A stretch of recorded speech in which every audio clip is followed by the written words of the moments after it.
Hello everyone, my name is Rehan Goel from class 1H. Today I am going to show you an experiment. My experiment name is the burning candle and the rising water experiment. With this experiment, I am going to tell you two concepts. Number one, the fire needs oxygen to burn, and second, the magic of air pressure.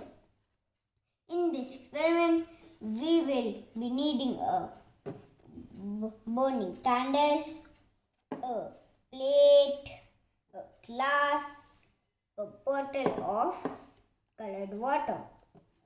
So let's start. First take a plate. Now put the burning candle in the plate. Now pour some water in the plate.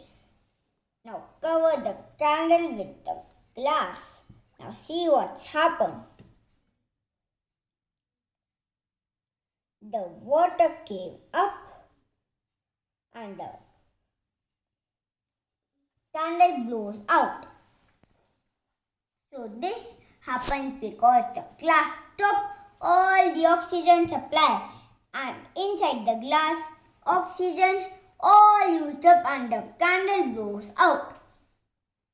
So this shows the fire needs oxygen to burn, and secondly, the difference in air pressure inside and outside the glass pushes the water from the plate into the glass and creates vacuum. Thank you. Bye-bye.